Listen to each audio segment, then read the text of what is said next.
तो आज के इस गहन विश्लेषण में हम जिन दस्तावेजों और स्रोत सामग्री की गहराई में जा रहे हैं, वे इन्हीं कंट्रोल रूम्स का पूरा कच्चा चिट्टा खोलते हैं। और हमारा मिशन भी यही है, मतलब अंतर्राष्ट्रीय संबंधों की इस जटिल मशीनरी को डिकोड करना, जिसे हम आमतौर पर शिखर सम्मेलन या समिट कहते हैं। सही कहा। और सुनने वालों के लिए ये जानना दिलचस्प होगा कि दुनिया का भविष्य इन्हीं मंचों पर तय होता है। देखिए, आज के सूचना से भरे दौर में ना, इन सम्मेलनों के असली अर्थ और उनके पीछे की शक्ति को समझना बहुत जरूरी हो गया है। जब इन दस्तावेजों का गहराई से अध्ययन किया जाता है तो एक बात बिल्कुल स्पष्ट हो जाती है कि ये महज कूटनीतिक औपचारिकताएं या तस्वीरें खिंचवाने के मंच नहीं है। बिल्कुल। इन मंचों पर जो समझौते होते हैं उनका तंत्र इतना गहरा है कि वो सीधे तौर पर हमारी वैश्विक सप्लाई चेन, तकनीक के हस्तांतरण और यहाँ तक कि हवा की गुणवत्ता को भी नियंत्रित करता है। एक जागरूक समाज के लिए इस पूरी व्यवस्था की मैकेनिक्स को समझना बेहद जरूरी है। तो इस मशीनरी के पुर्जों को खोलने से पहले जरा इसके बुनियादी ढांचे पर बात करते हैं। मतलब दुनिया के इन विशिष्ट समूहों की बात करने से पहले ये समझना जरूरी है कि मूल रूप से एक शिखर सम्मेलन होता क्या है। हाँ, ये एक अच्छा शुरुआती बिंदु है। स्रोत सामग्री स्पष्ट करती है कि ये केवल दो देशों के राजनयिकों की आम मुलाकात नहीं है। इसमें देशों के शीर्ष नेता, यानी वे लोग जिनके पास वीटो पावर या कार्यकारी शक्तियां होती हैं, वो सीधे तौर पर शामिल होते हैं। जी, राष्ट्रपति या प्रधानमंत्री स्तर के नेता। बिल्कुल। इसे हम एक ग्लोबल जॉइंट फैमिली की मीटिंग के रूप में देख सकते हैं। अच्छा, वो कैसे? मतलब जैसे परिवार के बड़े सदस्य मिलकर घर की सबसे उलझी हुई समस्याओं को सुलझाते हैं ना, वैसे ही दुनिया के नेता अर्थव्यवस्था, युद्ध और जलवायु जैसी बड़ी समस्याओं पर चर्चा करने के लिए एक मेज पर बैठते हैं। ये बहुत ही सटीक एनालॉजी है। इसे ऐसे समझते हैं, जब शीर्ष नेतृत्व एक साथ मौजूद होता है तो नौकरशाही की लाल फीताशाही खत्म हो जाती है।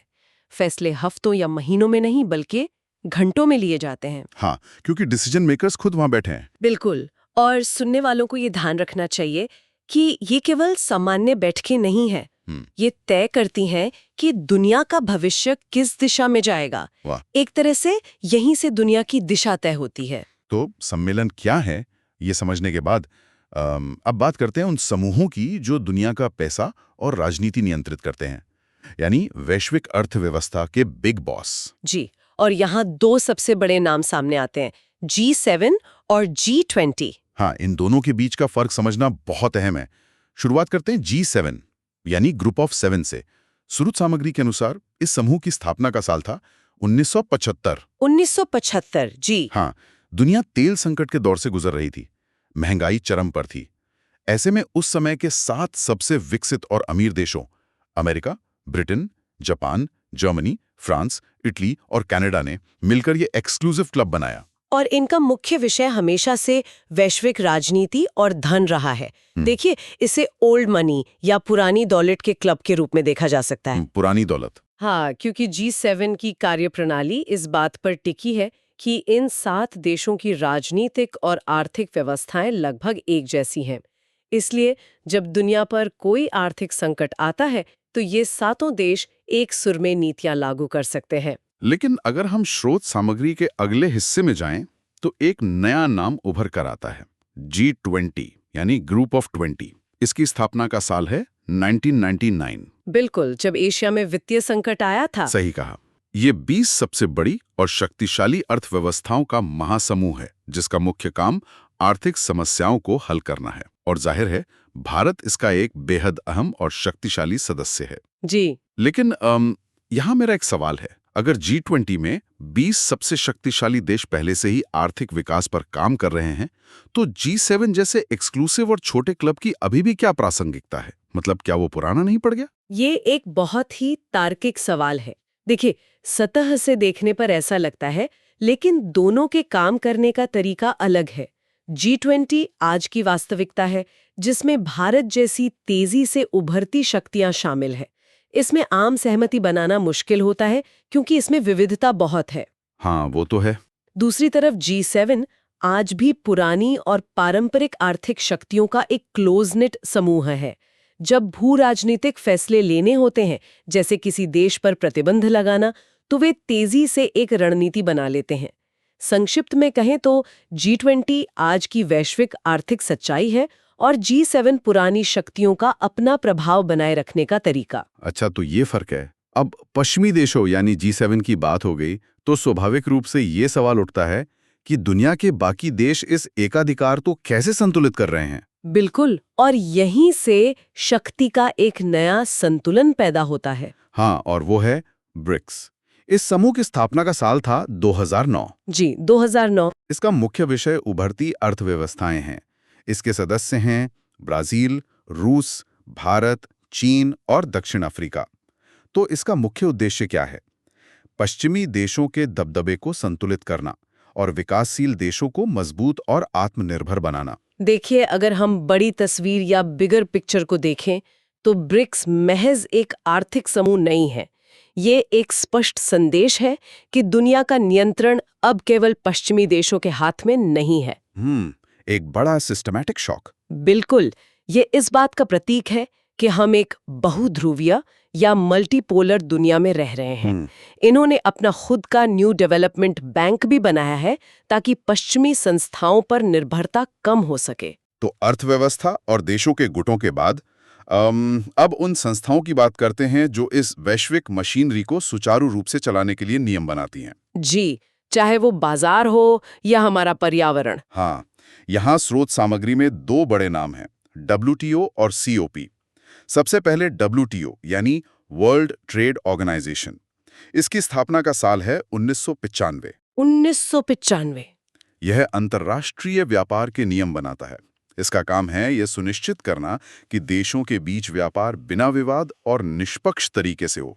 और दूसरा बड़ा नाम है COP यानी कॉन्फ्रेंस ऑफ द पार्टीज। इसकी स्थापना का साल भी 1995 ही है। हाँ, लेकिन इसका मुख्य विषय बिल्कुल अलग है।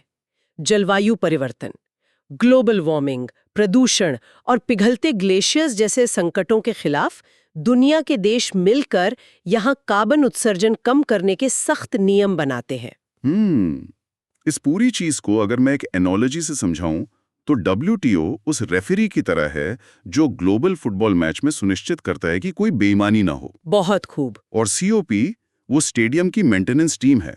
मतलब अगर स्टेडियम यानी हमारी धरती ही जल गई तो फुटबॉल मैच का कोई मतलब नहीं रह जाएगा। ये तुलना बहुत ही सटीक है। ये दोनों मंच वास्तव में धरती और बाजार के बीच संतुलन बनाते हैं। WTO जहां व्यापार के प्रवाह को देखता है, वहीं COP ये सुनिश्चित करता है कि ये व्यापार हमारी पृथ्वी की कीमत पर न हो। बिल्कुल। अब व्यापार और जलवायु के बाद दुनिया को स्थिरता चाहिए, और स्थिरता बिना सुरक्षा और शांति के तो नहीं आ सकती। सही कहा।